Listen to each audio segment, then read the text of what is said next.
Agar har kuni bir oy davomida piyoz iste'mol qilsangiz nimalar bo'ladi? Oddiy mevalar haqida emas, aynan piyoz haqida gapiryapmiz. Ha, odamni yig'latadigan piyoz, ammo tanangizda katta o'zgarishlar qilishga qodir. Birinchi hafta organizm tozalanadi. Piyozda juda ko'p antioksidantlar bor. Ular tanadagi ortiqcha kimyoviy moddalarni chiqarib yuboradi.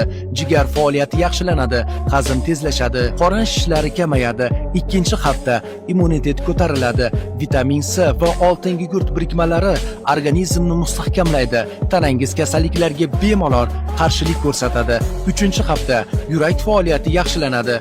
Yomon xolesterin kamayadi. Qon aylanishi yaxshilanadi. Qon bosimi me'yorga tushadi.